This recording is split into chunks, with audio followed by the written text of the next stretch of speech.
ആലുവ താലൂക്ക് പൗരാവകാശ സംരക്ഷണ സമിതിയുടെ നേതൃത്വത്തിൽ കഴിഞ്ഞ 17 വർഷത്തോളമായി ശിവരാത്രി നാളിൽ മണപ്പുറത്ത് ബലിതർപ്പണത്തിന് എത്തിച്ചേരുന്ന ഭക്തജനങ്ങളെ സഹായിക്കുന്നതിനായി ആരംഭം കുറിച്ച ഇൻഫർമേഷൻ സെന്ററിന്റെയും സൗജന്യ കുടിവെള്ളം ചുക്കുകാപ്പി വിതരണത്തിന്റെയും ഉദ്ഘാടനം ഡെപ്യൂട്ടി കളക്ടർ മനോജ് കെ നിർവഹിച്ചു.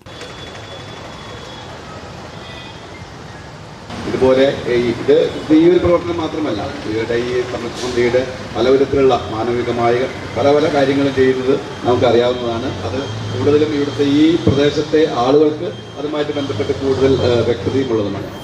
കൂടുതൽ മേഖലകളിലേക്ക് കൂടുതൽ നല്ല പ്രവർത്തനങ്ങൾ നടത്തുവാൻ ഈ സംഘടനയ്ക്ക് കഴിയട്ടെ.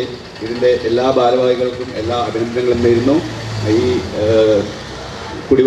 ഇൻഫർമേഷൻ കൗണ്ടർ ചുക്കുകാപ്പി വിതരണവുമായിട്ട് ബന്ധപ്പെട്ടുള്ള ഇൻഫർമേഷൻ കൗണ്ടർ ഔദ്യോഗികമായി ഉദ്ഘാടനം ചെയ്തതായി ഞാൻ അറിയിക്കുന്നു.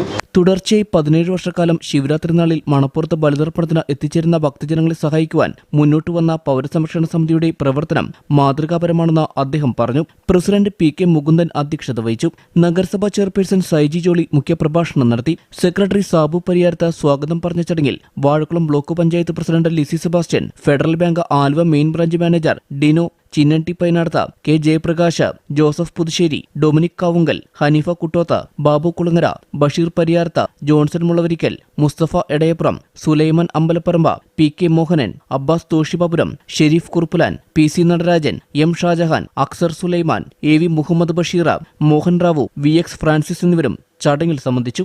ഈ കഴിഞ്ഞ ശിവരാത്രി നാളിൽ 17 വർഷമായി സ്ഥിരമായി സൗജന്യ ഇൻഫർമേഷൻ സെൻ്ററും സൗജന്യ കുടിവെള്ള വിതരണവും ഈ 2 വർഷം മുതൽ നമ്മൾ ചുക്കുകാപ്പി വിതരണവും ഭക്തജനങ്ങൾക്ക് വേണ്ടി പൂർണ്ണമായി സൗജന്യമായി നേരം വെളുക്കുവോളം ഞങ്ങൾ ചെയ്യപ്പെടുകയാണ്.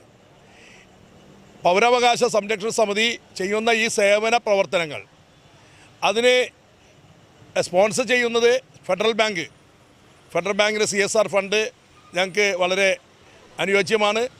ഫെഡറൽ ബാങ്കിൻ്റെ സഹകരണത്തോടു കൂടി ഇത് നടത്തപ്പെടുമ്പോൾ മറ്റ് പ്രമുഖ സ്ഥാപനങ്ങളും ഞങ്ങളോട് സഹകരിച്ചു കൊണ്ടാണ് ഈ ബൃഹത്തായ ഒരു പദ്ധതി 2 ദിവസം ഞങ്ങൾ മുന്നോട്ട് പോകാൻ സാധിക്കുന്നത്. എല്ലാ നല്ലവരായ നാട്ടുകാരുടെയും സഹകരണവും സപ്പോർട്ടും അതുപോലെ തന്നെ ഈ പൗരാവകാശ സംരക്ഷണ സമിതിയുടെ എല്ലാ പ്രവർത്തകരും തോളോട് തോൾ ചേർന്ന് നിന്നുകൊണ്ട് തന്നെയാണ് ഈ പൗരാവകാശ സംരക്ഷണ സമിതിയുടെ പ്രവർത്തനങ്ങളുമായി മുന്നോട്ട് പോകുന്നത്. അതുതന്നെയാണ് ഈ പൗരാവകാശ സംരക്ഷണ സമിതിയുടെ ഈ കൂട്ടായ്മയുടെ വിജയം.